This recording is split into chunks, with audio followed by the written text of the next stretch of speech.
For those that are joining by phone only, we'll snag your names here shortly as soon as we get started.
Good morning, everyone. I know folks are still kind of getting into the meeting, so we're going to give it just a couple more minutes. I appreciate your patience. We'll get started here shortly.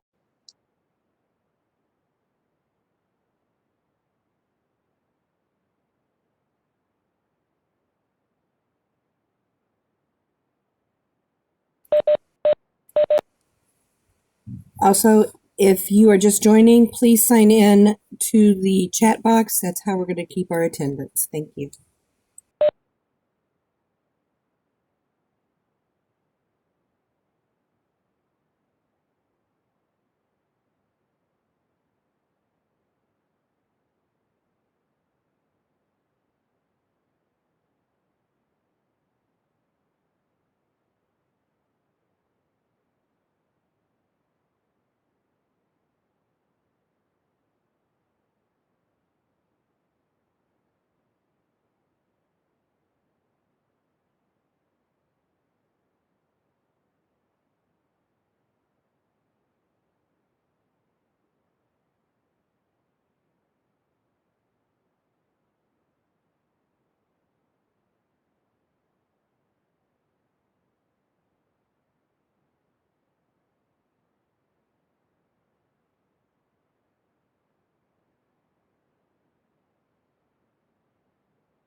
Okay, still looking for a couple of principals here. Is Marty on by chance by phone?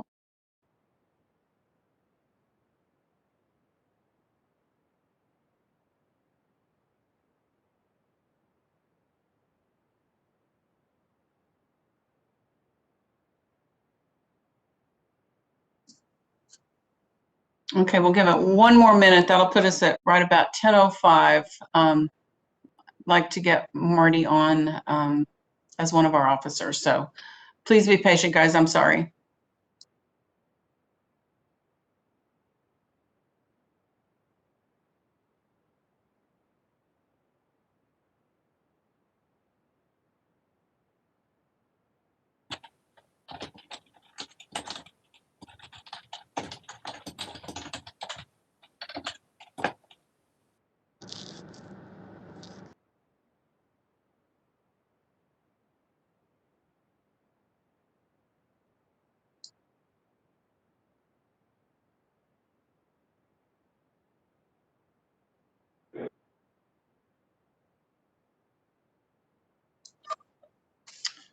All right, so it's 10:05, and in the interest of time, I want to be very respectful of y'all's schedule as well. So let's go ahead and get started this morning. If you are just now logging in, please make sure you sign in over in the chat box. Please put in your name and your agency, organization, or group that you're representing here on the MOVOAD. Today's meeting is being recorded, both to help us make sure we capture the conversations and the notes, and also so that we can refer back to it and share it with those who are not able to attend. I would ask if everyone could please check your computers, your phones, your mobile device. Make sure you're muted, please, if you're not speaking. And we will go ahead and get started. My name is Joanne Woody. I'm the chair for our state MOVOAD, and welcome everyone to the meeting. Very thankful and very appreciative that you were able to maneuver your schedules last week. I know we were scheduled to meet last week, and we postponed it due to some operational activity going on in the state. Many of our partners were very tied up with that. So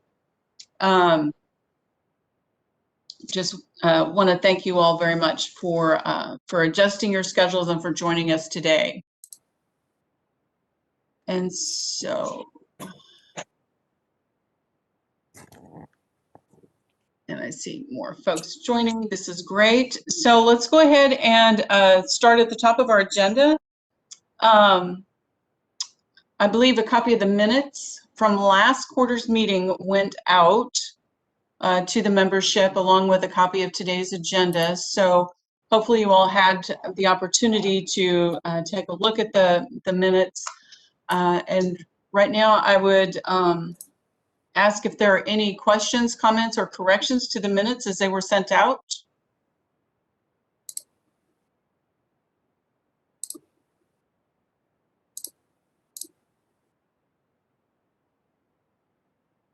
Feel free to either come off mute, raise your hand.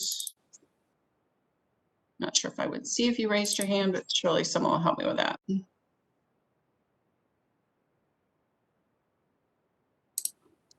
Okay. You can also make comments in the chat as well. Yeah, thanks, you don't Ben. want to come off mute. Yeah.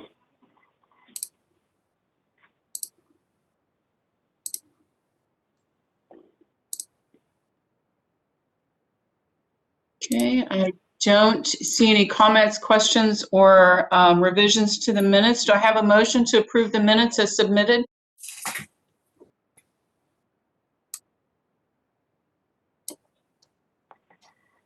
Looks like Don Miller's motioning. She gave a thumbs up. I'm going to take that as a motion. Okay. And do we have a second to that?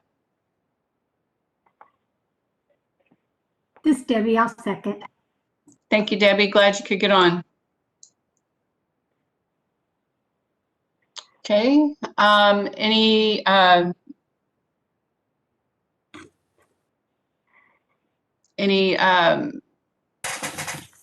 Here we go. The words are failing me this morning. If there Any discussion needed? Yes, thank you, Ben. It's the coffee thing this morning. Otherwise, if there's no discussion, then we will assume that no discussion means that everyone's okay with it, and we'll approve the notes.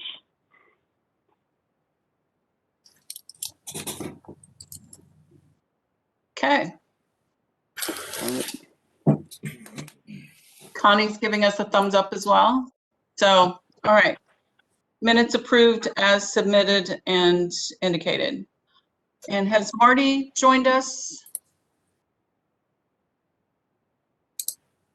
I don't think so. No, I see him on here. Marty, are you? Oh, is he? Okay. Oh, there he is. Marty, do you want to give us a treasurer's report?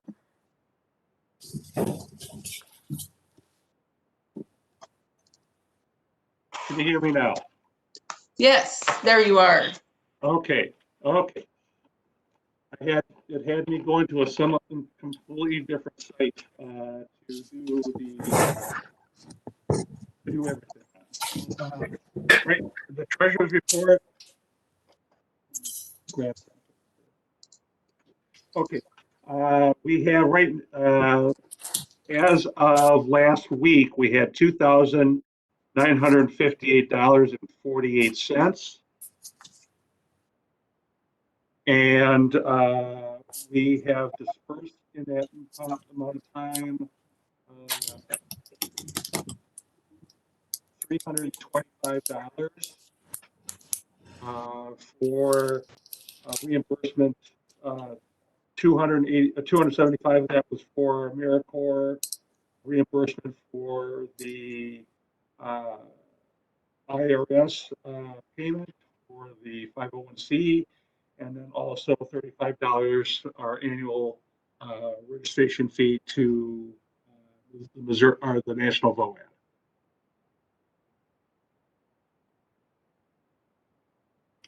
Did you catch that?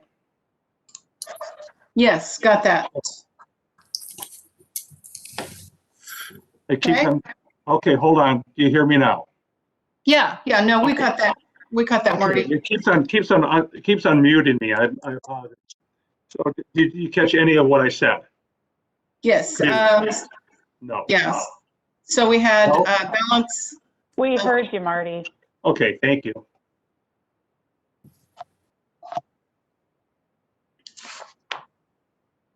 Okay. Any questions about the treasurer's report?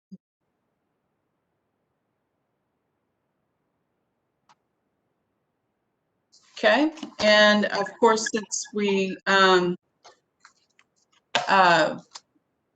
expenses looking into the spring for right now are not what we might have anticipated since the National MOVOAD Conference has gone virtual. So that will alleviate things considerably as well. And just remind everyone, if you're not speaking, please put your computer, your device on mute, please. Getting some feedback. Okay. All right, thanks very much, Marty. Anything else from the treasurer's standpoint from you? Nothing else from me at this time. Okay, thank you very much, Marty. Appreciate it. Okay, the next item up on our agenda was cold weather activations. Of course, we thought that might be a longer conversation last week. This week, I know that temperatures are warming up across the state, so just open it up if there's anyone who's got anything to share about some of your jurisdictional or your agency participation in cold weather activation activities such as warming centers or increased needs from the winter storm last week. Joanne, this is Dante. Please.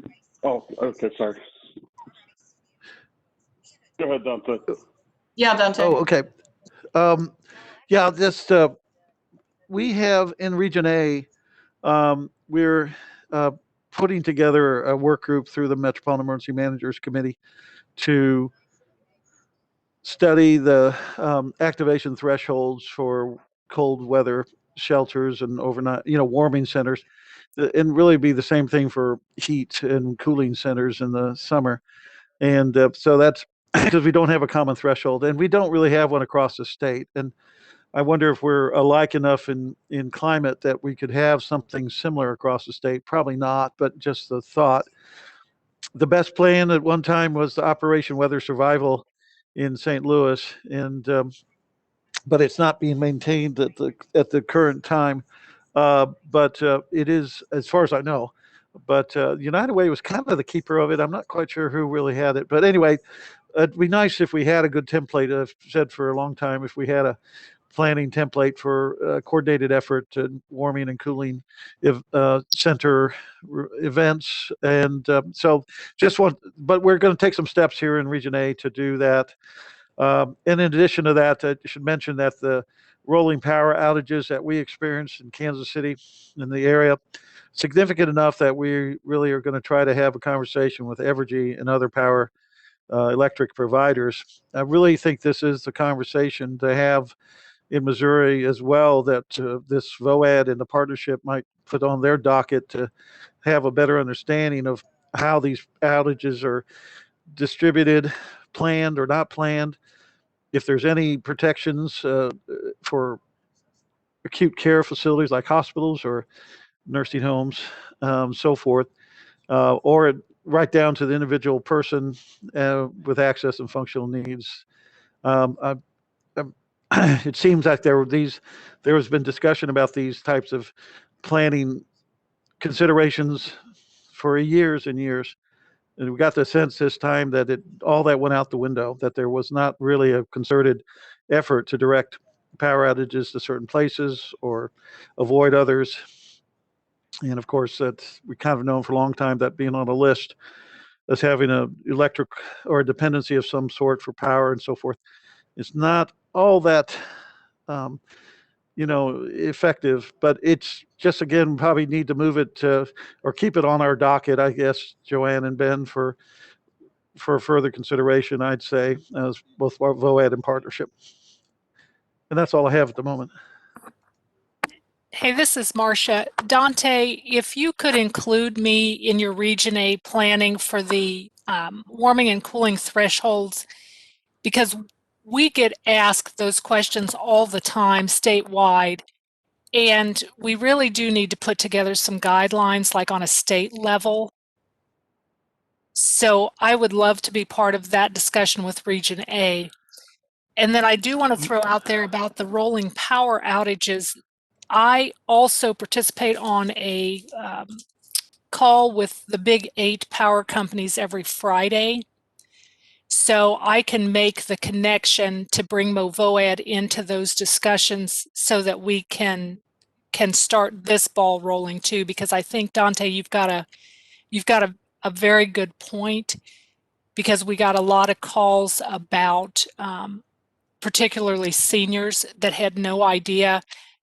I know they put it through social media. I know they did a press release on it, and I know they put it on the news. Sometimes our seniors don't see any of that. So anyway, if there's a way I can help facilitate those discussions, I'm happy to do so, because I am already connected to the big 8 power companies.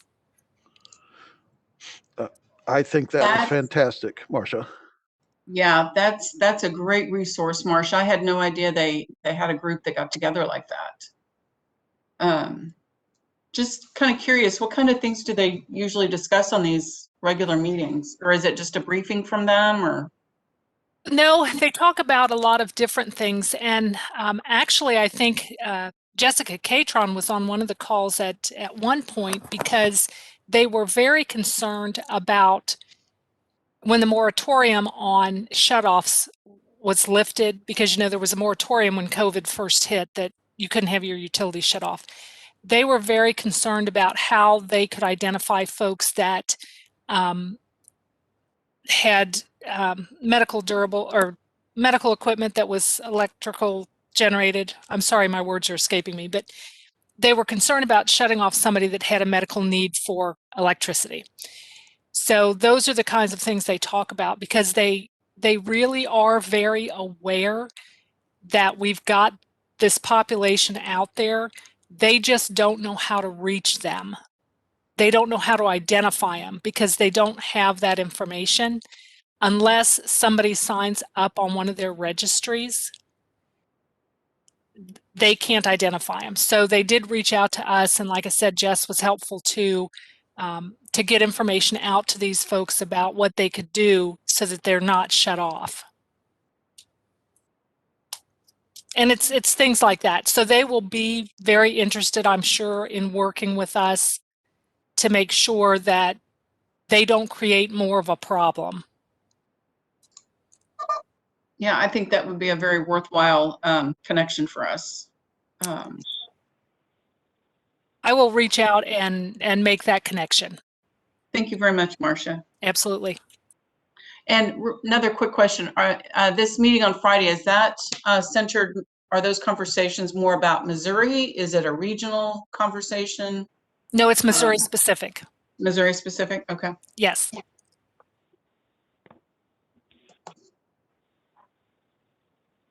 Okay, thank you.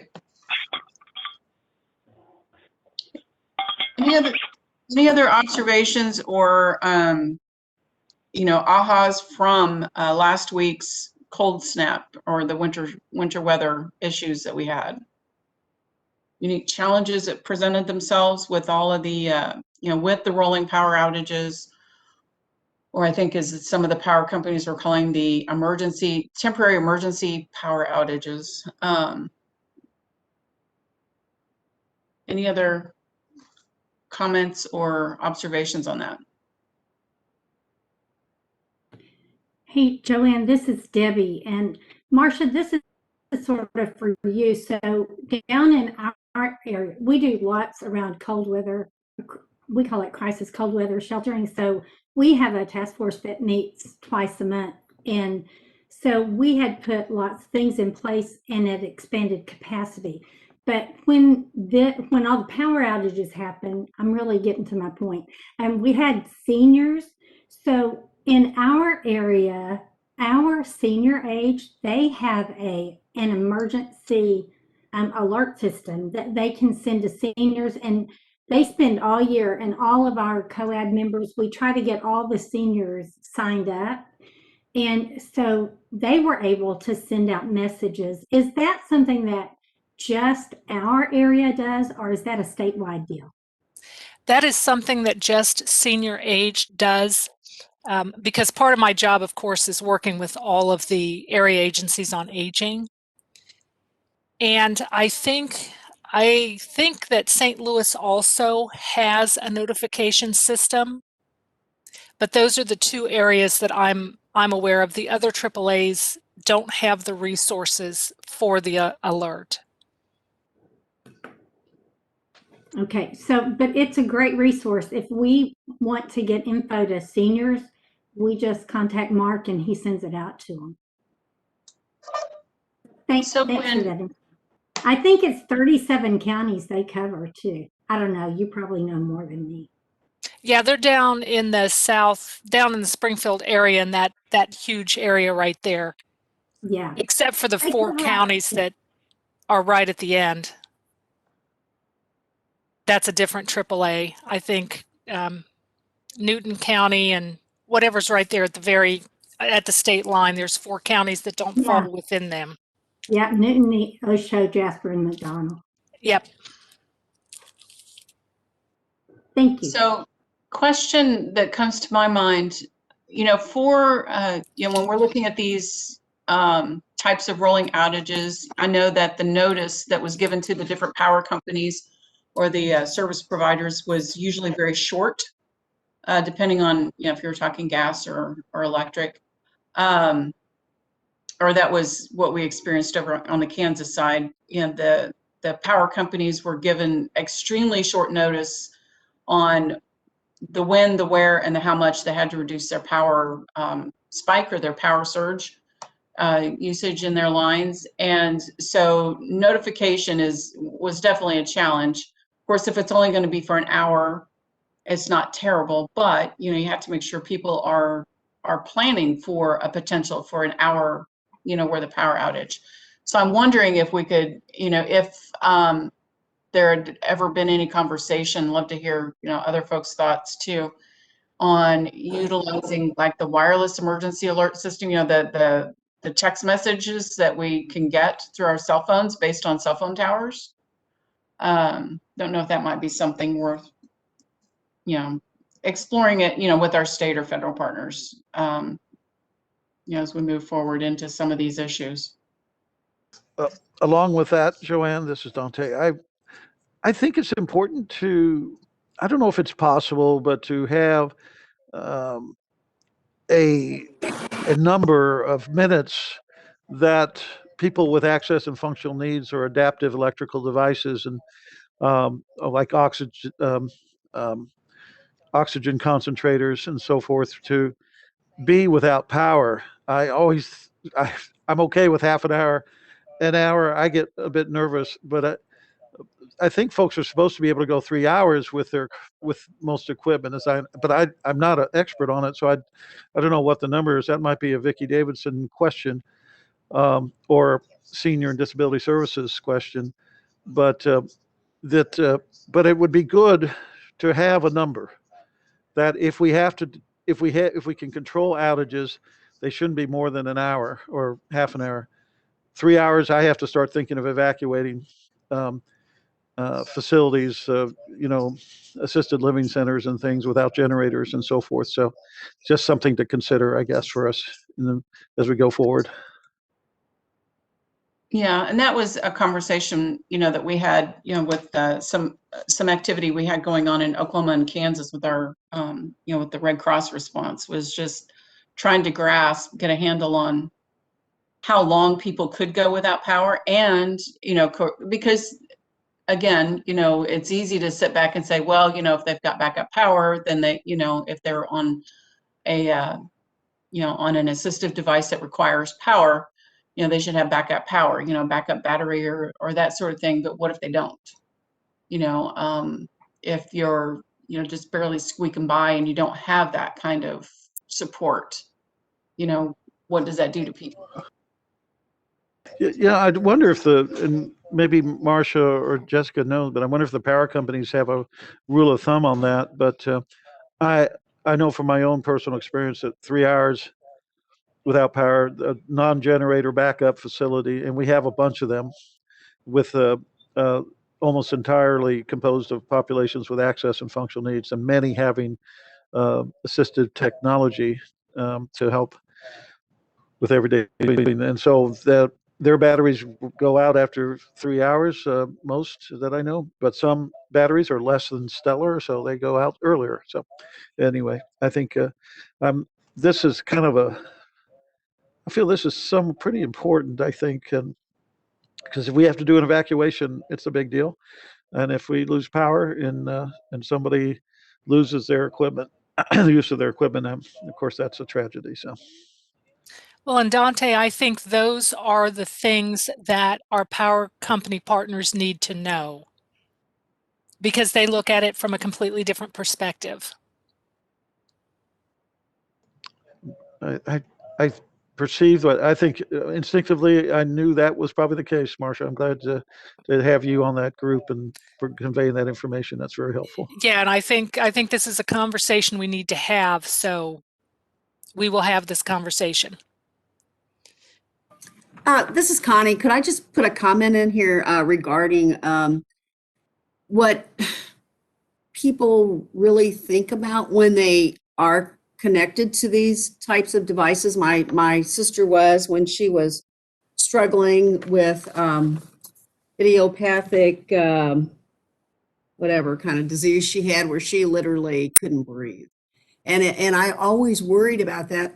Excuse me. I know that my sister and brother-in-law, they probably could have put in some kind of generator, and they also, were smart enough. I mean, it wasn't like they were sitting back there with no means of getting information or anything like that. But I just wonder how many of them, when you're in a crisis situation like that, and especially as you get older and somebody else might be taking care of your needs and things like that, where they don't really seriously think about this because it doesn't happen very often. Don't we hear that all the time with like, well, we didn't plan for that because we didn't think that was going to ever happen. Well, that's not how emergency management and proactivity work in this field. So then I almost think it needs to go back to, and I don't know how to even do that. I'm just saying, going back to even the providers of this, or to the doctors, it goes back several layers, so that when a doctor says, yeah, you need to go on oxygen, let me write that script. Is there any discussion that, if something, this runs by electric, if you run out, this is going to run out and you are going to be in a bad situation. So I'm just, kind of throwing out, it's more than the utility companies. that need to be aware and how to do this and connect and all that sort of thing. This goes back to other layers. I don't know what we can do about it. I'm just throwing that out there. So we think more fully about this situation, not just locally, not just centering ourselves on the electrical companies and things like that. Connie, this is Dante. I think I would bring this to the State Access and Functional Needs Committee as a concern, and Marcia's on there, and Vicky Davidson says all partnership and VOAD members are invited.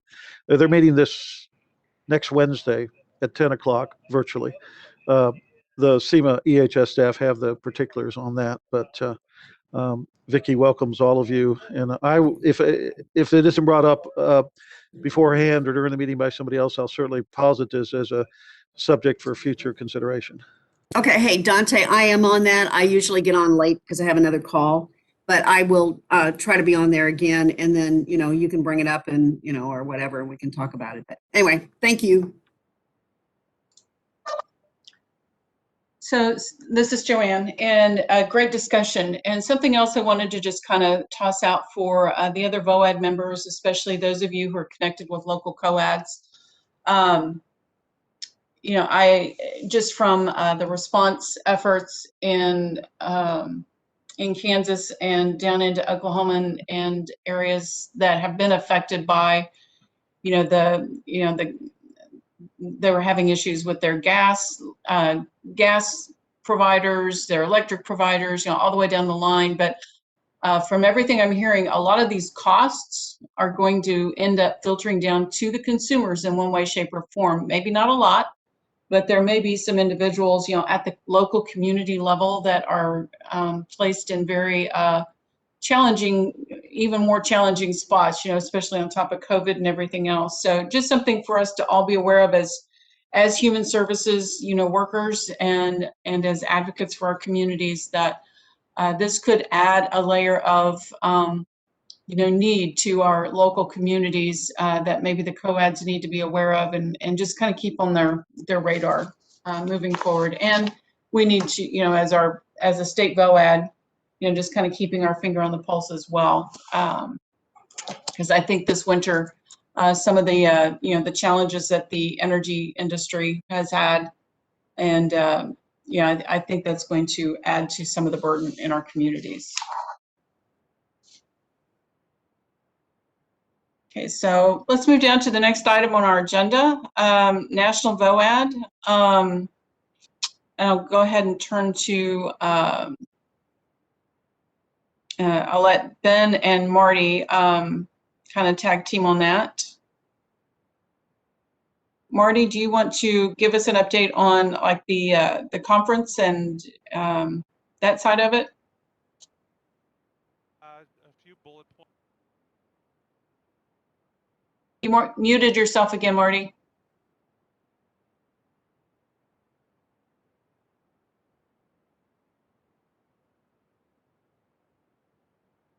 Marty, you're muted again.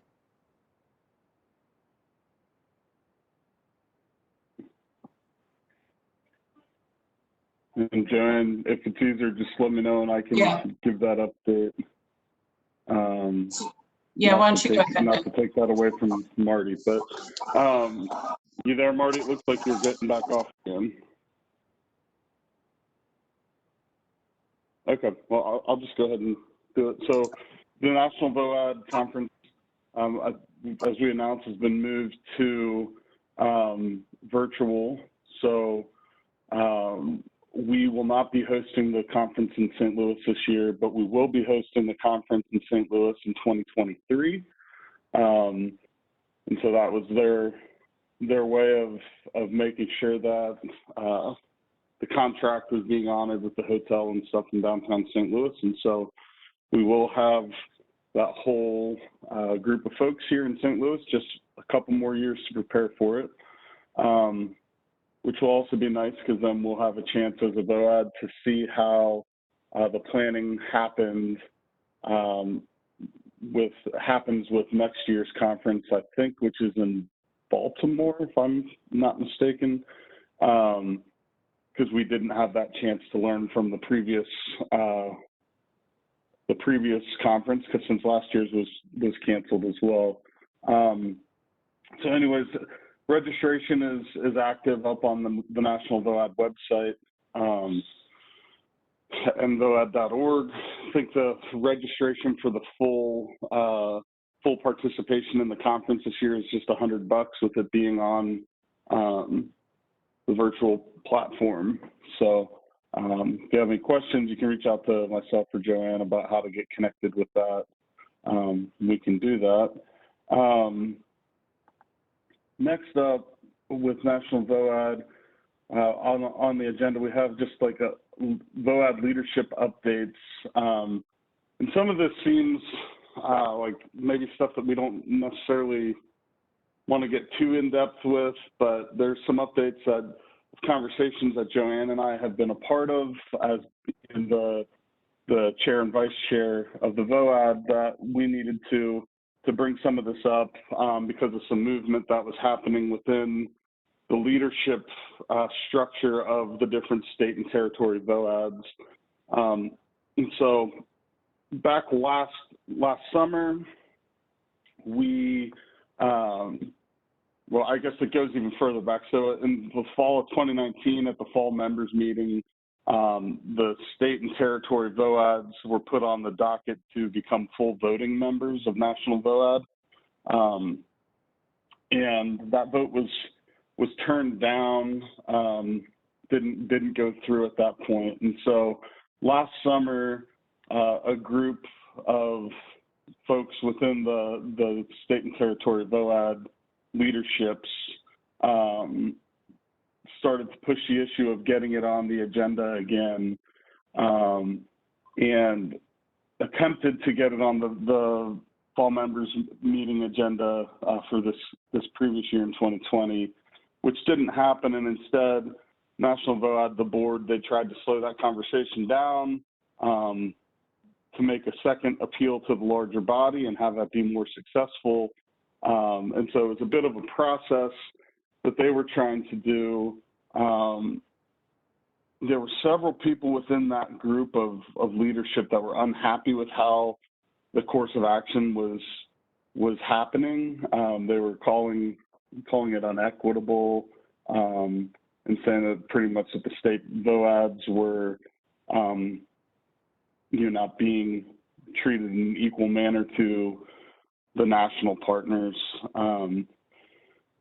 And so as a result of that, they formed a steering committee of about 11 folks. This was a self-appointed steering committee where they began to try to call folks within the leadership of the other VOADs to try to drum up support for what they were pushing. And in the middle of all this happening, the board let go of President and CEO Greg Forrester because of some, employee-related issues. And so the firing of more folks and made this much more complicated, which then led to Greg Forrester taking legal action against the National VOAD for being how he was let go, filing within the Supreme Court of New York State. And that steering committee within the state and territory VOADs, they proposed that they wanted to get rid of our state and territory representatives to the board. There are 3 folks that represent all of the states and territories with the board, and one of which is Mike Manning, who is the active chair of the board and serving as the temporary interim president and CEO on a voluntary basis for National VOAD. But 2 of the state and territory reps to the board were named specifically in in the lawsuit that was filed by Greg Forrester. And then the third person, because people were frustrated with how she was performing her role as a rep to the board. So all this is a very long way of saying then they were trying to push a vote of all the VOADs to remove our state and territory reps from their board seats, which would be a big deal with removing the chair of the board and the active, the current active president and CEO. And so they were pushing us for this to happen. Joanne and I, we brought this to the executive committee of the VOAD and talked through it some, and we decided that we weren't comfortable with the action, especially with there being a lawsuit involved, and us not having all the information, and just won't go into all the he said she said of the situation, but a lot of it just didn't feel right to either Joanne and I in these conversations. And we were planning to bring it before you all last week, just to let you know where we were and let you know what our plan of action was with that specific thing, because we had to submit our vote by the 22nd of the month for how Missouri VOAD was going to vote, and we didn't want to assume that our vote was the vote that represented everybody without being able to converse about it at all. But in that process, the board, the National VOAD board, sent out a communication stating that the action of the state and territory reps of us trying to push out the representatives to the board, that it went against any kind of there was no power for us to do so within the bylaws, and so therefore the action wouldn't stand. And so as a result of that, we both Joanne and I decided that we would just let it be, and so we did not vote yes or no, and that vote has gone by at this point because it seemed like a moot point for us to put an opinion in on something that was already pretty heated. And so we are, long story short, we're involved in these conversations just so we're able to collaborate and communicate with our national partners and gain access to resources and stuff on a bigger level. The good news is that our communication within the Midwest region with our VOAD partners remains really good, really encouraging. We have a group of folks that have been meeting for a year now, once a month, whether it's the chair or the president or the vice chair, whoever.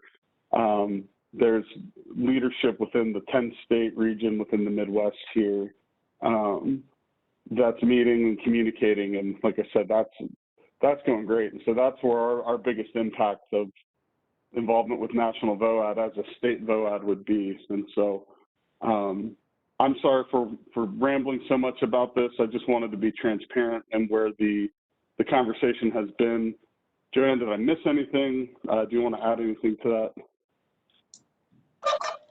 No, I think you covered it. It does sound like a real, convoluted kind of thing, conversation and issue, and it has certainly appeared that way at times, to Ben and I. But no, I think you covered it well. I think I would see if there are any questions, or I know that throughout each of those of us who have, our national headquarters reps, who are engaged with National VOAD, through different avenues, you may or may not have heard, some of these conversations. So I didn't know if anyone had any questions or comments about any of that or anything that you may have been hearing.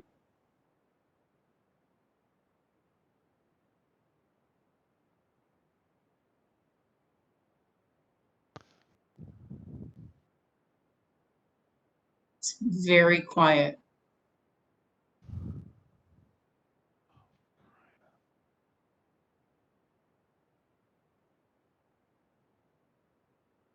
You explained it very well, Ben. Nobody has any questions. Okay. Yeah, I think I would just say, I think it's, this is Maren. I think it's unfortunate that in the midst of all of the things going on in our country, in our world, and the fact that we can't gather together, that this has, the turmoil, I think is the best word, within National MOVOAD, staff-wise and also with board and representation. I mean, these are important issues, but it's really difficult to address them in any kind of a substantive way and have meaningful, engaged conversation when we can't gather and really hash it out. And not everyone is part of the conversation either. So I would say thank you to Ben and Joanne for your careful deliberation in saying, no, we're not going to weigh in without the vote of Missouri MOVOAD members. So thank you for that. And I would encourage all of us to stay focused on the work in front of us. Yes, representation is important, but I personally don't feel like there is a problem with having 3 representatives of the state MOVOAD rather than 50-some with states and territories being voting members of MOVOAD. It's a balance, you know, and this is a collaborative all the way around. So certainly important and conversations that continue, and thank you for listening and conveying that information. But I do hope that we can get back to the business as, you know, National MOVOAD members and agencies, we can get back to the business of the cycle of disaster once this is all resolved. Well, and it's just a real challenge with it, where the board still has to continue putting out fires with the Greg Forrester situation, where Greg has, the only reason I'm talking about this because it's all public. I'm not trying to gossip or share, you know, nitty-gritty details, but, you know, Greg did an interview with a publication and kind of said a lot of inflammatory things against the National MOVOAD, where the National MOVOAD this week just released a statement kind of going against that, but, you know, saying we can't speak into this because it's an employee issue. And, you know, and so there's just a whole lot of, you know, but it leads to a lack of trust within the 4 Cs, or a lack of, you know, confidence within those 4 Cs. But Jody, looked like you were trying to say something and I started talking. Yeah, it's okay, Ben. Good to be back, everybody. As I'm listening to this, while I've been away, I have been tracking some of this, and it's been very, very disappointing to read that. As I listened to your explanation, Ben, which, as Joanne mentioned, was very clear, how can we as MOVOAD partners here support you guys as leadership? I mean, you guys have invested a lot, as Martin said. What is it that we can do as leadership to support you, not leadership, excuse me, as members of the state MOVOAD to support you, to understand, to, you know, how can we help you better in this so that it's not just on your shoulders?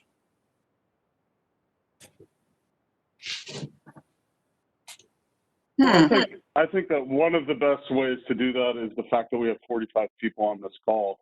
I mean, it's an amazing turnout, 46 now. And so being able to participate when we bring something forward like this, and also just trusting and knowing that, you know, Joanne, myself, or Marty or Keenan, we're not going to act in the name of the Missouri MOVOAD without bringing that forward to the Missouri MOVOAD. So, yeah, I don't know if there's anything specifically, Joanne, I don't know if you have anything to add. I mean, we're talking about hour-long phone calls once a month or something like that.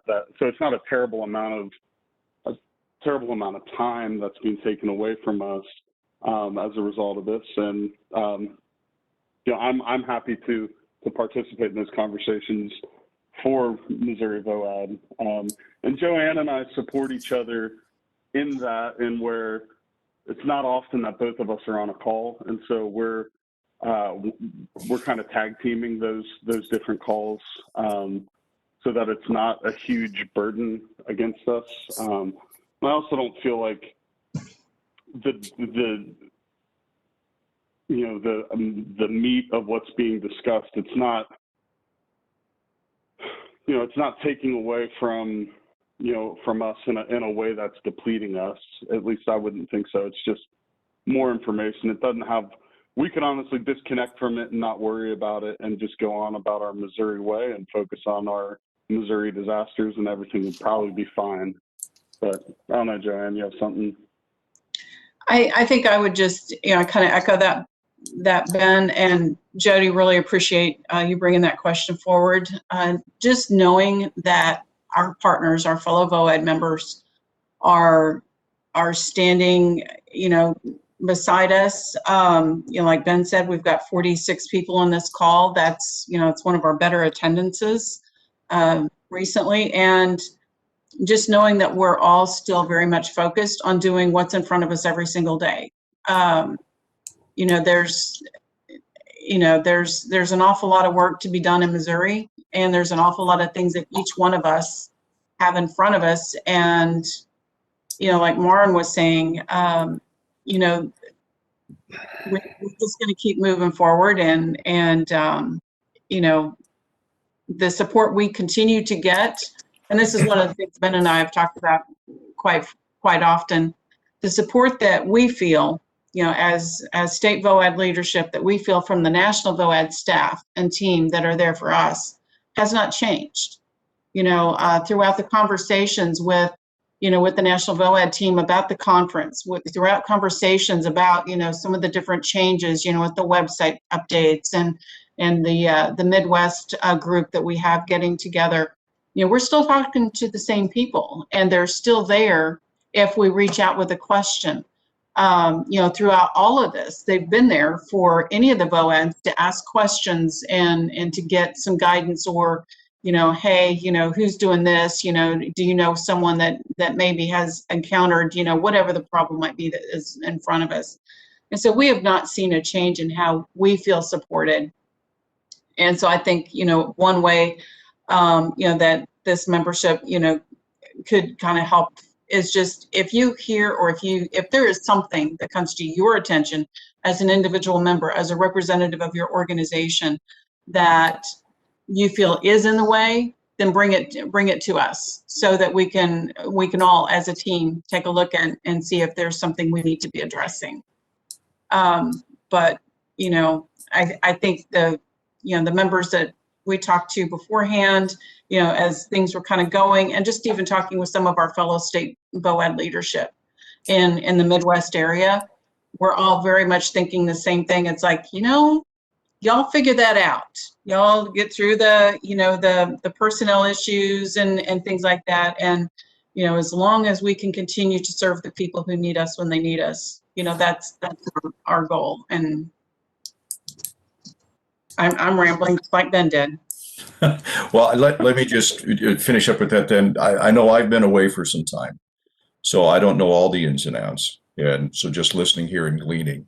But what I do know is that even in my time away, I have missed all of you because of the great team that man, I have a privilege to be a part of here. And teamwork and unity and working together, and the value of the 4 C's and living them out from theory to practice. I think Missouri does a great job. We've historically done a great job, and it's only gotten better. And my time away has made me miss that, and I'm very glad to have the privilege to come back and get re-engaged. So in whatever, as we move forward, because this is an issue that affects not only VOAD, those principles, those talking points are affecting everyone. It affects me in ministry. It affects me in many facets of my work. So it's affecting our society, and it's not going to go away. And we all have to have an answer to support it. So I'm just grateful, and whatever I can do as a team member, as a member of this VOED, I'm certainly willing to add and support and help in any way that's going to be helpful.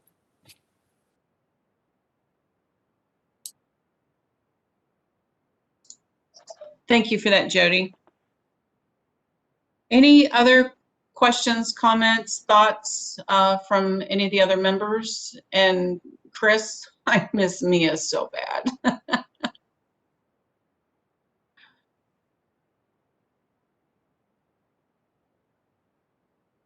Okay. Well, as Ben said, we will definitely, whenever something comes up, as things progress, we'll certainly work diligently to keep our members informed of those changes or of those conversations. We've tried to be, very transparent in what we do present to our membership, because Ben and I are, we consider ourselves to be your advocates and to be your spokespeople. So that also means that we will not, speak for you without knowing what the body's thoughts are as a whole anyway. So appreciate you all very much. All right, so going down the agenda, and actually I think I'm going to flip a couple of things on the agenda. I'm not sure what Sarah's time frame looked like this week. I know we were kind of trying to get you early on the agenda last week. Sarah, do you want to share Sarah Parsons' information on the rental housing assistance program?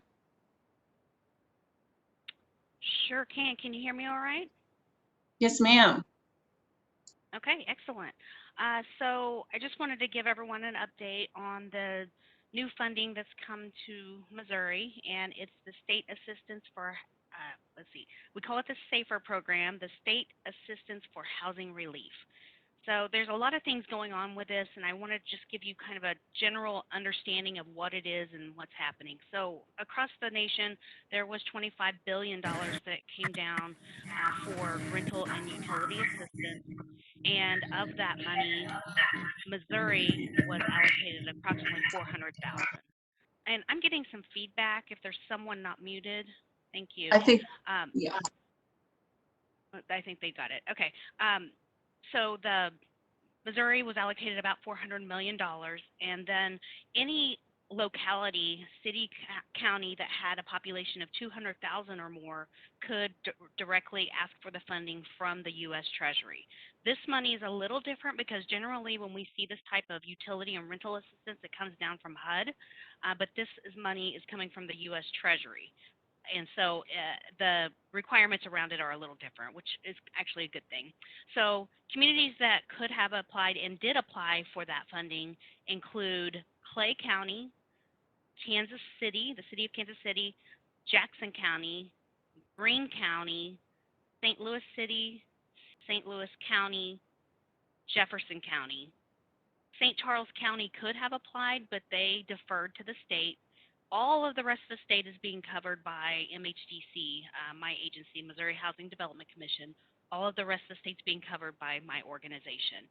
And in the end, the money kind of shook out where MHDC is getting approximately $320 million. And then the rest of that approximately 80,000 is being split between those other entities I just listed. So one of the things that's a little bit confusing about this, and I know that I've blasted out some information, you're probably seeing it from all over the place, and I'm trying to be really deliberate in helping people understand what it is, because I've received feedback from that we get so many things across our desk that it gets confusing on what is it, how does it apply to me or the people that I serve. So I want to help everyone understand exactly what this is. So through the U.S. Treasury, the Treasury is calling the program, the $25 billion with a B, they're calling it Emergency Rental Assistance Program. And their acronym is ERAP, Emergency Rental Assistance Program. And whenever Governor Parson put out his media release saying that he has approved this funding, he called it the ERAP, the Emergency Rental Assistance Program. And again, that's what it's called at the Treasury level. However, the confusion lies where back in December, there was another pot of money that came down from HUD, which was CARES Act funding, and MHDC received a big pot of that money, and we called it ERAP. So it's very specific, and it is for landlords to apply for rental arrears. So that money is out there right now that we call ERAP. So fast forwarding back to the Treasury funding today, where it stands is that the state's program for the Treasury money, we've called it SAFER, the State Assistance Housing for Housing Relief. So I hope that that is clear that SAFER is basically the U.S. Treasury's Emergency Rental Assistance Program. So within that as well is that the state has their pot of money, and we are using it the way that we follow. But are all those other localities, they're running their program how they want to. So that can sometimes become a problem for us that are on the ground level that are trying to help tenants and help people find that assistance. So the bottom line here is if you are running across people who have utility and rental needs, specifically arrears, one of the really cool things about this program is that people can get up to 12 months of assistance. And that is just unheard of. I've never been a part of a program ever that allowed that. So you can get 12 months of assistance total. So if someone has, let's say, 6 months of back rent that they need to get paid, and then 2 months of utility assistance they need to get paid, they can apply for this program and get that stuff taken care of. And so any tenant or household that resides within any of the areas beyond those localities that I listed, they would go to MHDC's website, and I'm going to put it in the chat what that is, but basically it's mohousingresources.com. If you go there, you can find the SAFER application where, again, this is tenant-initiated application. So if you have a household that you're working with and they say, I need all of this assistance, then you would refer them to our website, and it's a portal where they can go in, and there's a checklist right off the bat that says, do you qualify for this program? Check yes, yes, yes on these things. One of those questions is, do you reside in one of these areas? If you reside in an area beyond MHDC's service area, this is where you go to apply. Because, like I mentioned, Greene County has their own program running. St. Louis City has their own program. St. Louis County has their own program. And I recognize, and I think everyone recognizes, at least at the state level, that it's very confusing for tenants. And so that's why I'm trying very hard to help all of our partners understand where to go for that assistance. One thing that we've tried to do on the SAFER website, on the MHDC's website, is that if someone goes in to apply for assistance and they are found that they actually are residing in Jefferson County instead of one of those other entity areas that we cover, then there is a link that will shoot them to the Jefferson County area. Not all of the different counties or localities have their program up and running yet. MHDC just launched our application for the program, I think, last Friday. And as of yesterday, we had almost 2,000 applications to process. So we know that it's a huge need, but we got to work hard to get the word out and make sure that people understand that these are tenant-initiated applications, at least on the state's portion. I am not entirely sure how the other localities are working. Some of them have a portal. Some of them are allocating their money to nonprofits, which some of you on the call may be receiving some of those funds. So there's a couple different ways in which it's being operated. But for the bulk of the state, through MHDC's program, if you find someone comes to you, says, I need rental or utility assistance for arrears, and then also we can pay forward rent in certain occasions. So there's a lot of things going on with this program. We also have released a request for proposals, an RFP, where entities or agencies that would like to get some funding to help with housing stability services and admin. So for example, if you are with an agency, I don't know, Catholic Charities, if you know that you have a big population of people that need rental and utility assistance all the time, and you know, because these are the people that you work with on a regular basis, they probably most likely do not have the ability, either the technology or the capacity to go in and get their own application through a website, and you know that your agency is going to probably be helping them and then also helping them get stably housed. You may want to apply for these funds to help offset some of the costs that your agency is absorbing in trying to help people get connected with this funding. So one of the big difference here is that for the state's portion, we are actually cutting the checks. So any entity that comes forward that wants to provide that housing stability, you're really doing the case management. You're working with clients to get for them to apply and then to do your general case management work. When it comes to the financial piece, you don't have to worry about that. We are working with utility companies directly so that we'll be paying them directly through their emergency assistance portals. And then we're also working with landlords so that once all the information is uploaded in our system, then a check is sent directly to the landlord. So on that financial side, you're not having to deal with that, but you are, if you are an entity that wants to do that case management piece. One thing I also would like you to understand is that we have been working with a marketing firm to help us pull together a really consistent campaign to push out there. We want to make sure that people with ESL are able to access our applications, people who have access and functional needs. We want to make sure that it is touching all of the populations that need our assistance. And so we are reaching all of our partners as we work through our marketing campaign, but we're also going to rely on all of you and try to get this information out so that people know it's there. Let's see, what else?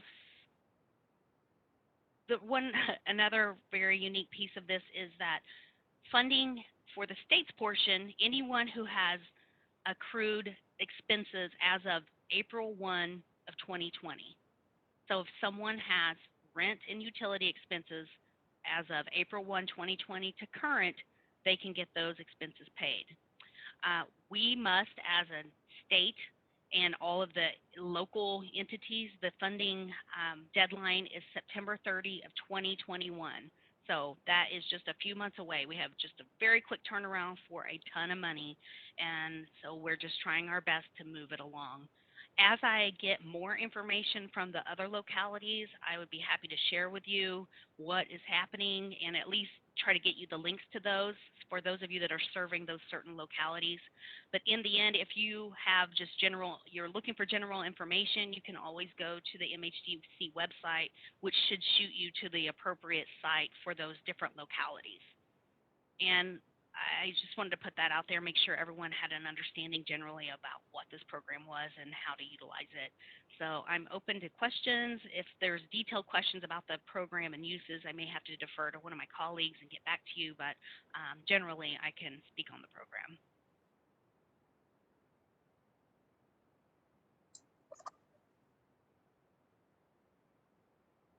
It's amazing information, Sarah. Does anyone have any questions for Sarah?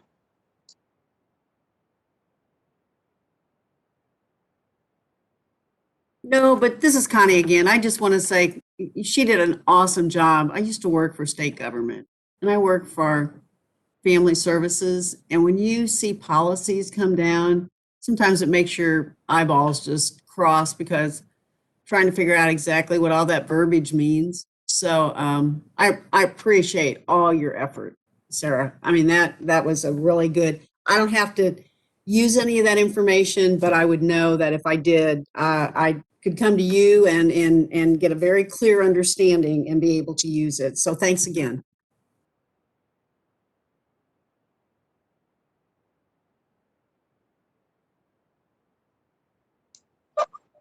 Joanne, I Hey, don't know Sarah. if this is the appropriate time, but I do have a quick question for the group. Can I bring a question Sure. to the group here? Okay. Bring it on. I was recently on a call where someone, and I believe it was with Department of Health and Social Services, but someone had mentioned that there was going to be some vaccination going on at some of the HUD 202 sites, which is basically senior housing that is owned by HUD. And I was wondering, does anyone on this call have any knowledge of that? I have reached out to social services. I've reached out to HUD.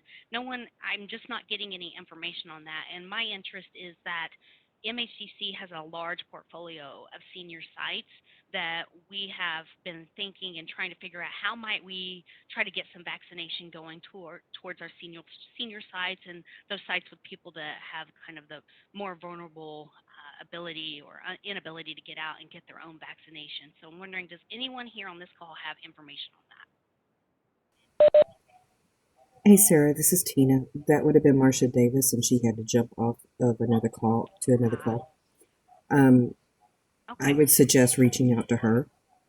Okay. I will. Okay. Thank you.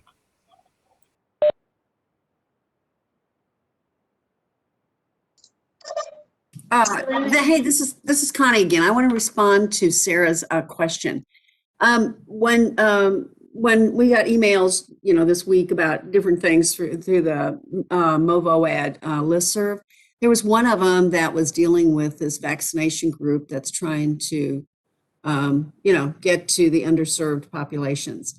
So if you received all of those emails, Sarah something weird is the person, and their call is going on right now on a Thursday morning at 11 o'clock. So look through your emails, see if you can find the one for that, and reach out, because that's exactly what they're trying to do. And you could probably be a huge help, to them. Thank you. I will. Appreciate it, Connie.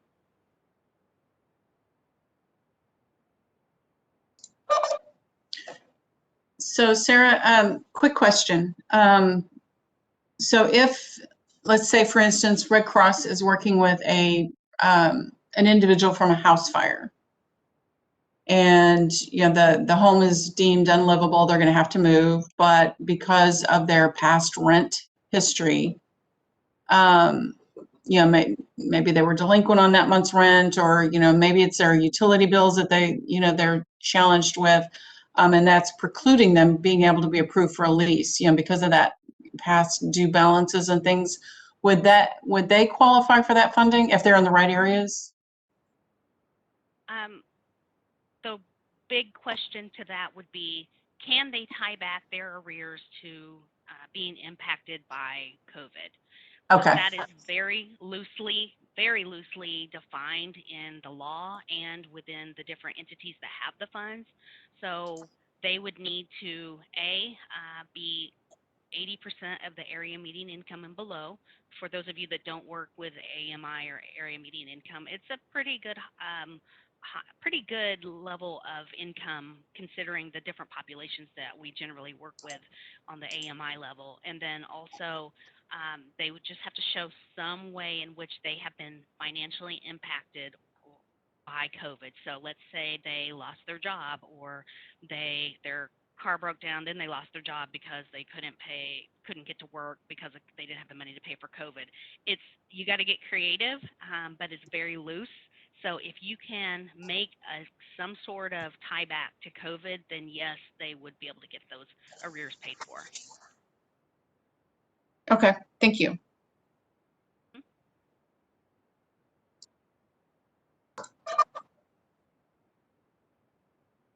And I see the link that you posted in there, so thank you for that. All right, so any other questions for Sarah before we move on?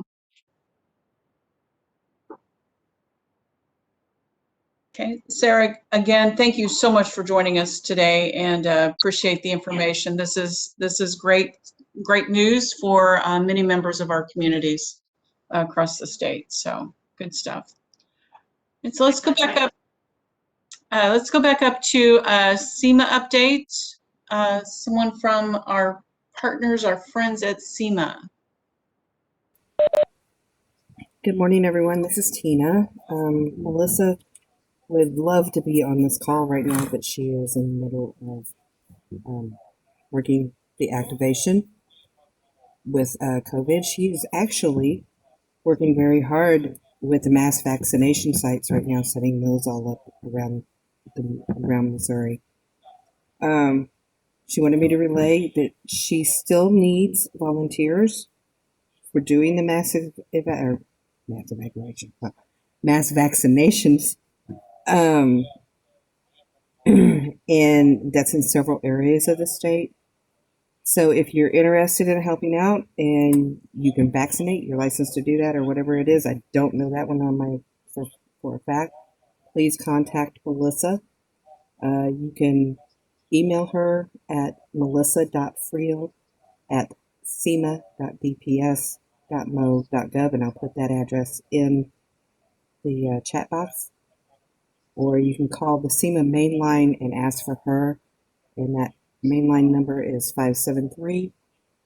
573-526-9100. Steve Tatlow is another person that you could ask for while you're down there. He has actually came back to Emergency Human Services as the Show Me Response Coordinator. So they are working very, very hard trying to get mass vaccinations set up. And that's about all I have. That's been our focus this past 3 months. No, and it's, please relay our thanks to Melissa and the rest of the SEMA team for their hard work. I know that getting those clinics, those mass vaccination events up and running is a bear, to say the very least. Yes. And I would certainly like to add to the reminder and the request. If you have volunteers that are looking for a way to engage, are you looking? Do you know, Tina, is she looking just for vaccinators, or do they need other type of support volunteers at those sites as well? I am not for sure, but I do think that there would be a need for the volunteer coordination or something like that. Okay. Hello, this is Scott from Missouri Community Service Commission. We're working with Elizabeth right now and Melissa on a mission assignment to do just that. So I know they are looking for administrative volunteers, logistical volunteers as well. Excellent. Thanks, Scott. Appreciate the chime in. This is Marty. If we're also talking about the Eminence location, we're planning to send a couple volunteers down there. I think it's in another week or so before that opens up. Excellent. Excellent. Yeah, so I know that, a lot of our volunteers, for those of us in organizations who have had to go into such a massive, virtual environment, where we're not getting out, we're not seeing people, we're not doing the warm fuzzy thing. This is a good opportunity for volunteers who are really missing that direct person-to-person service opportunities. So please make sure you check with your volunteer pool. And Tina, is it still kind of the thing that volunteers, if they so choose, they can be vaccinated as part of the event? I believe so. Okay, so there you go, another incentive. Hey, So, Joanne, yes, ma'am. this is Debbie, and just to let everyone know, on the website about the mass vaccinations, the event times and what's happening where through the 27th is on there. Okay, thank you. Yeah, the web, and guys, check the internet, check the website frequently, because there's always new nuances being added to the various Missouri COVID websites, whether it's the mass vaccination schedule, whether it's now there's that line or that way that seniors can request assistance, and there's a whole support mechanism to help support seniors needing to get to vaccination events or to get through the registration process, because that can be kind of tricky too. So there's a lot of great tools and a lot of great resources out there to help us get our people vaccinated. So please check back often.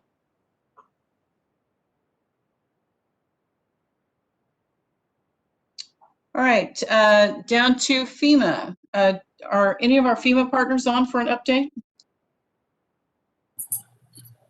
Yeah, this is Mike Pickrell. There's a couple of things going on in March that I'd like to make you all aware of. We are having our risk ESF6 subcommittee on March 30th. Invitations will go out soon. And then also in March, on March 23rd, we are having a virtual tabletop exercise for Faithful Readiness workshop attendees from Kansas City area, the one we had back in November. What that is it will be a disaster scenario, and we'll test the plans of those people that have their faith community has a plan for their facility. We'll test that with this scenario.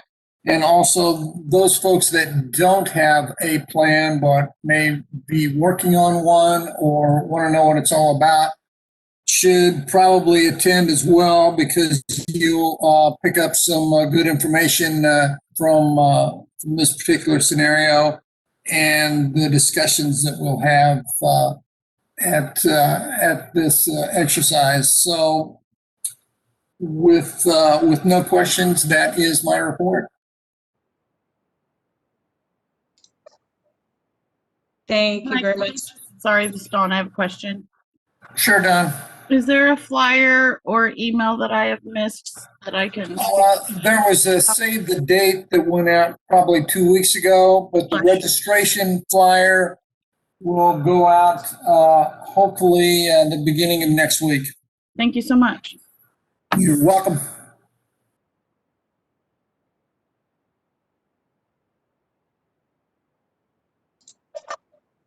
Okay. And next on the agenda is something we're going to start doing. We kind of started back when we were still meeting in person. Remember back when, in the good old days. And we were trying to move the meeting around to different locations so we could give our partners a chance to kind of talk a little bit about either their facility or their services, and was really looking forward to continuing that. And then boom, COVID hit. So we're going to bring back a much abbreviated version of that for right now. We may expand upon it later, but we're going to start implementing what we call our partner spotlight each meeting, and giving a team, giving one of our partners a chance to kind of do a little horn tooting, if you will, and talk about what their agency or organization does. So this month, sorry, it was the chair's choice. And, but we're going to maybe inject a little fun into how we get other partners sharing the spotlight moving forward. So for this month's spotlight, if you saw on the agenda, it was AmeriCorps St. Louis, but Keenan had something come up, and he's actually on the road quite a bit today. So I punted it over to Mr. Ben Perrin. I haven't talked enough today, so I figured I can talk about myself this time. Yay! Unless there's somebody else that wants to talk, and I'm happy to let somebody else give a spotlight on your organization. So, I mean, many of you have been, partners of mine for a long time, and know that, previously I was at Lutheran Family and Children's Services of Missouri. And then a year and a half ago, my role transitioned from LFCS to working for the Central State Synod. Central State Synod is the group of ELCA, which is the Evangelical Lutheran Church in America, the ELCA churches in Missouri and Kansas. And so when Lutheran Family and Children's Services decided to step away from disaster work, Lutheran Disaster Response, who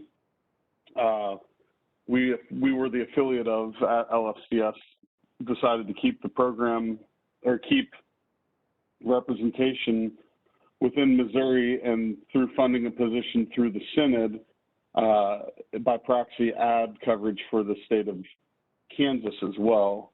And so, for myself, my job transitioned over to covering both of the states.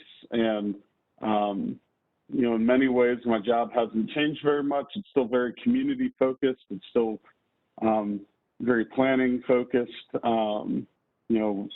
with response and recovery, and training being a big piece of what I do. As my role within Lutheran Disaster Response. I'm a member of the Midwest Consortium for Disaster Services. And that's a group of Lutheran social service entities, or like I'm a part of a synod. There's five or six states that are covered here in the Midwest area, with North Dakota, South Dakota, Minnesota, Nebraska, Kansas, and Missouri in that group. And so what we do is we've for years, many of you all have heard me talk about this disaster toolbox that we've been continuing to work on and refine. Some of you have participated in some of the training with that. So we're currently still doing quite a bit with trying to make the toolbox applicable and reachable. And so one of the ways that we're trying to do that is looking at transferring some of our trainings into an online mode that would eventually be on like a learning management system. But for now, we're doing through Zoom. And so we had a chance to kind of pilot that with instead of taking an entire day or day and a half to do a disaster case management training, instead we broke, myself and our national director, John Pyron, who many of you know because he used to represent Lutheran Disaster Response in Missouri before I did, but John and myself took this training and presented it to folks up in rural Oregon as they began to address the needs from the wildfires that happened up there. And so we broke our training down into 4 3-hour sessions instead of a day and a half, and spanned it out over a month-and-a-half period of time. And so we're excited to see how that works and how that works with our other trainings, but it seems to be a way to get training quicker to people, but then also to make it more digestible as well. So participating in that, in the training component, one of the things that with being with working for the denomination, so it's a more direct, going back to that, it's more direct work with our congregations and our churches. Currently, I am in the process of trying to establish a volunteer system that we can be better equipped to participate in the 4 stages of disaster. And I'm attempting to establish different disaster teams throughout Missouri and Kansas of folks that are ready to respond and do response work, or folks that are ready to participate in COADs and long-term recovery meetings that I just simply can't get to. I live in St. Louis, and the representative from Missouri and Kansas is just a lot of territory, especially living on the far side of one. So we continue to do that work. Our focus during COVID has been, to help support the needs within the community. We were able to grant out about $40,000 back at the beginning of the summer to ministries affiliated with our synod, or with some of our trusted feeding partners as well. We gave some small grants out to folks to support the need that, especially at that time in May and June, one of the biggest things that we were seeing was the need for food. And so we've been able to support in different ways feeding operations from within our churches and our community partners. So that's, we're still, we're still involved in the long-term recovery work. There just hasn't been as much of that since I've joined this role. Still involved in the disaster case management conversation, but at this point, the Lutheran disaster response participation in that might look different with it being coming from the church as opposed to the nonprofit organization. So there's still some things figuring out when it comes into that relationship, but yeah, I don't know, Joanne, is that kind of what you wanted? Do you want anything else, or do you have any questions, or what? No, that's great, Ben. Does anyone have any questions for Ben about his program or anything he's got going on?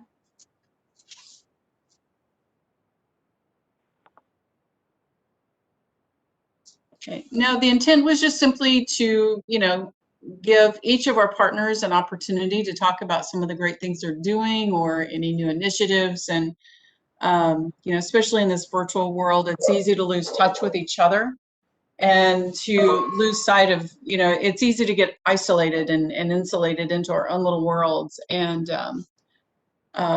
we do have a lot of new folks, within each of our organizations, joining and sitting in on these calls, and it'd be great if, we can also add in that, like to see more members coming onto the MOVOAD.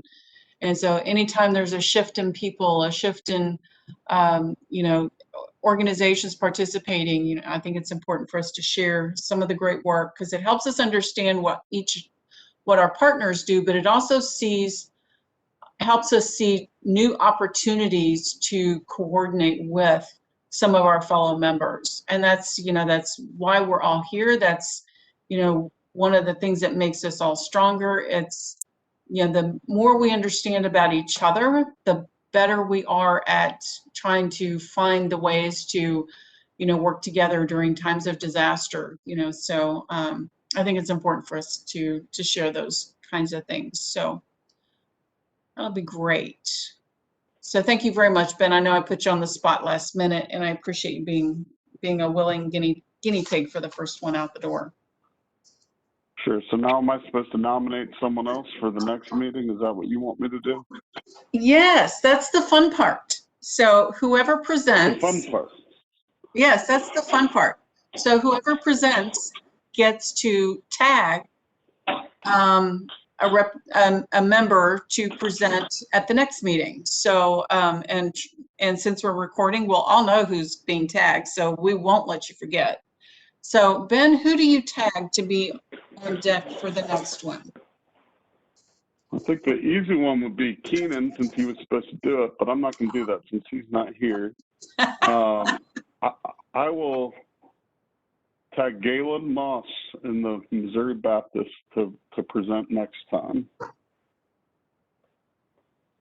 Yay!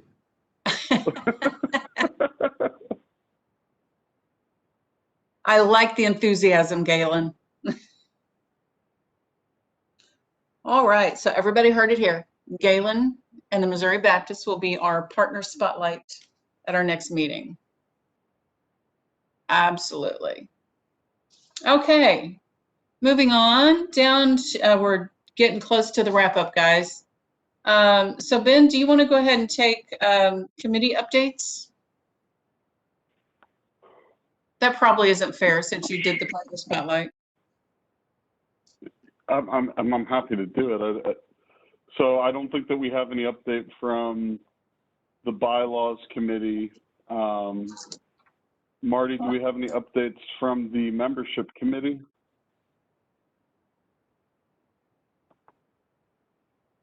I have no updates. Okay.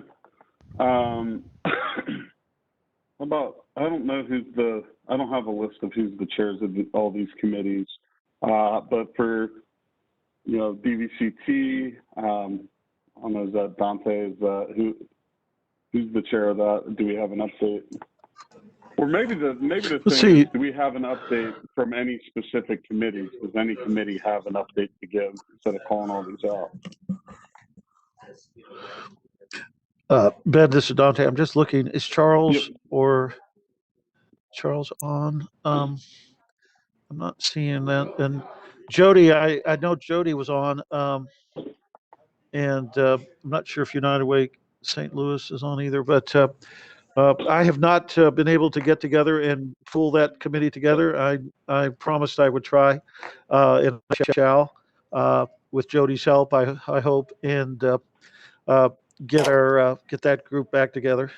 Sorry that I've been, as you know, we've been pretty busy, but donations have been working all along, as has volunteer coordination. By the way, the AmeriCorps St. Louis team is building a virtual volunteer reception center effort in Kansas City now, and for the region. So that's an interesting effort involving the Methodist Church as well and United Way, and so more to come on that.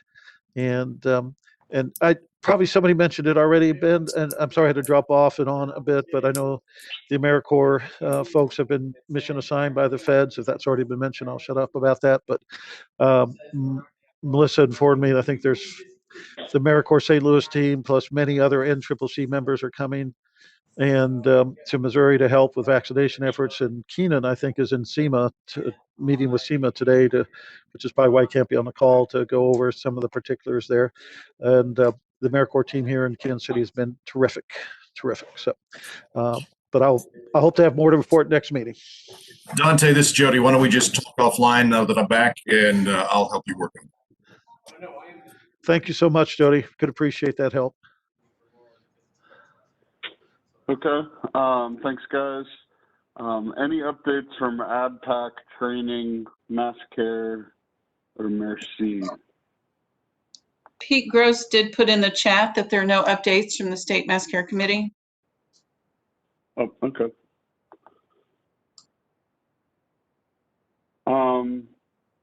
With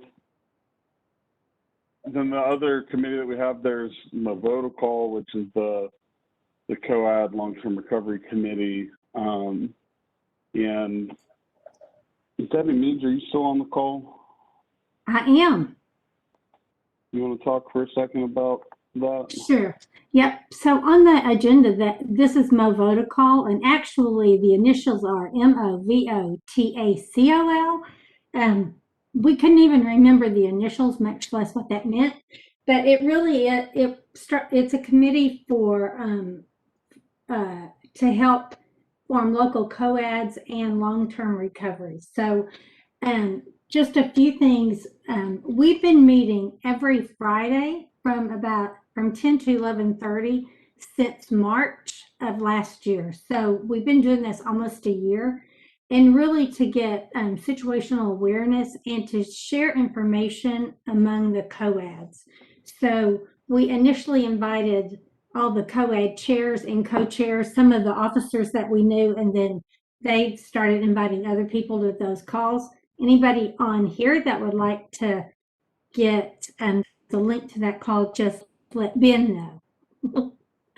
I don't know why I'm calling on you, Ben, but there you go, because you're a big helper.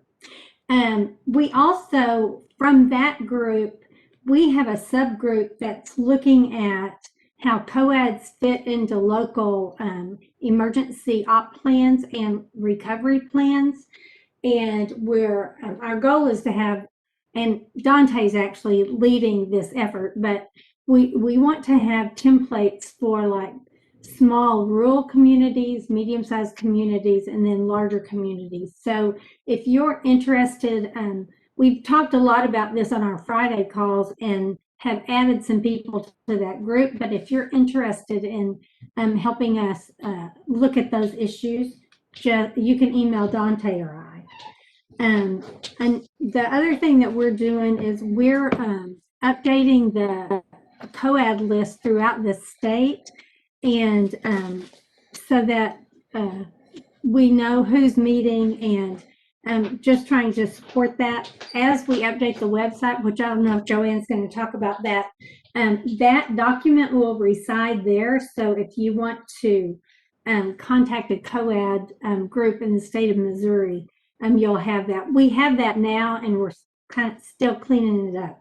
But one great thing that's happened this year, COAD chairs are letting us know as they change. So we're able to update that. So let's see. So our goal going forward for this committee that I'd like all of you to know is we'll eventually move to monthly meetings, and we really want to maintain at least 2 people on that committee from every highway troop. So, and we're gonna, because we want to be able to always get a good situational awareness and operating picture for when things happen. So that's our goal. And then this committee's not on here, but there's also another joint committee called the Government Relations Committee. And every year we've gathered data and put together a packet for an awareness day that we didn't get to have last year and won't have this year. But we're still going to gather the information to put the packet together that we can send to our state legislators, and also so all of the members will have that information for any of your local officials that you want to contact in your jurisdiction. So I want to talk about that today, just to let you know you'll be getting an email asking for some data. We're changing that a little bit because of this pandemic. There are new things that new data that we've been gathering on community levels. So to see going forward what that's going to look like. So that's all I have. Thanks. Thanks, Debbie. Joanne, I think that's it on the committee updates then. Thanks, Ben. Appreciate that, and great report out, Debbie. Debbie mentioned the new Missouri VOAD website, and we are still working to get that up and running. If you have tried to find the Missouri VOAD website, the old website was decommissioned. It ended up being decommissioned a little before we were quite ready, but that's okay. And Melinda Arnold is working to get everything finalized to get onto the new website. If you are a committee chair, please make sure information is sent to Melinda Arnold of anything that you want included on that website, that you get that to Melinda. She's counting on us to provide her information on what we want to share on there, so she can make sure it gets put on there the way we want it.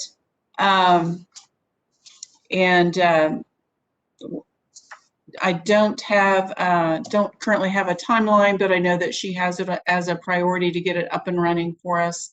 Like I said, the decommissioning of the old website caught us a little off guard.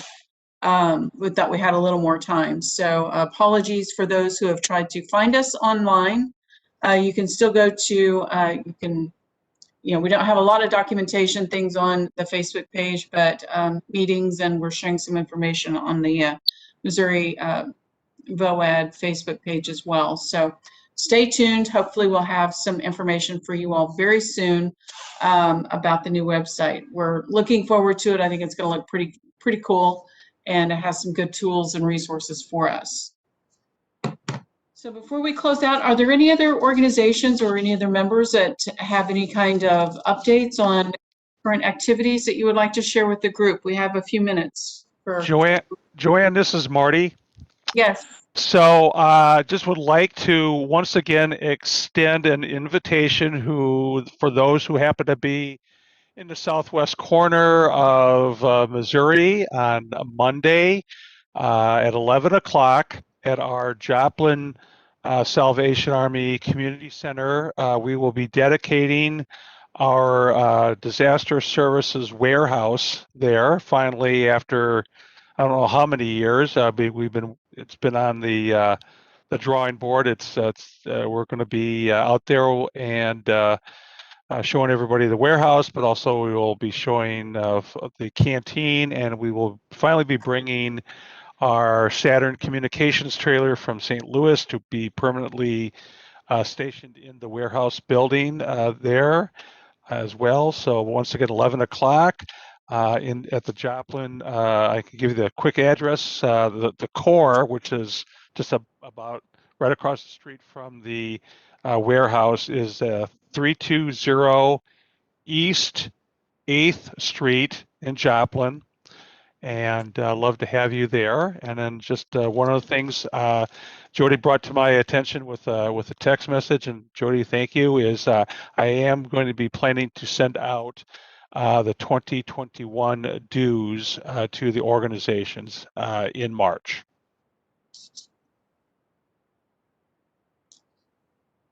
And that's all I Okay, have. Marty. Great. That's exciting news about the warehouse. Do you guys have any kind of a flyer or anything that I could send out, that we could send out to the membership, or? I unfortunately am not a part of that. I'm a small piece of the cog, but I do not have anything formal that was sent to me that I can forward on to you folks. Other than it's going to be on Monday, March 1st, 11 o'clock a.m. There, the warehouse is located right between the Salvation Army Corps Community Center and our thrift store. Okay. Hey, Joanne, this is Debbie. I think I got something from somebody in Joplin. I'll email it to you. Okay, that'll be great, Debbie. Thank you. Yeah, and we'll get some messaging out on that. That's exciting stuff, Marty. I know, so exciting. I love this. I hope I can be there. Okay, any other agency updates?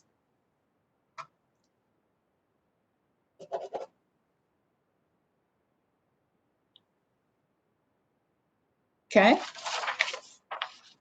Hearing none, I know everyone's like, just get us off the phone already. Stop. All right, so we have our next meeting scheduled for May 13th. And we had moved it to an off week in the month, to accommodate the National MOVOAD conference, so that we could prepare. I said we just go ahead and leave it there. So May 13th for our next meeting. Hello, Joanne. This is Galen. Yes, sir. So I'm all about doing the presentation, but that is the one day that it's a staff team day event here internally, and I cannot change that. So Okay. I'm glad to take the next one if that's okay. So who would you like to tag for May 13th? Wow, man, what a choice. Let's see. Well, I guess by that time it would be good for maybe Keenan can complete his role. Yeah. Is that fair? Even though he's not on the call?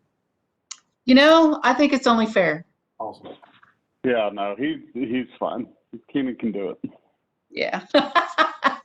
We're all being so very positive for Keenan. Keenan can do it. Keenan's good. Voluntold. And then we'll have you for August then for the next meeting. Thank you. Awesome. Okay. Well, we're running right about on the same schedule we were last quarter as far as getting you guys out a little bit early before noon. So last chance for any burning, yearning questions, anything that's giving you heartburn, keeping you up at night, or just that you want to celebrate for a minute.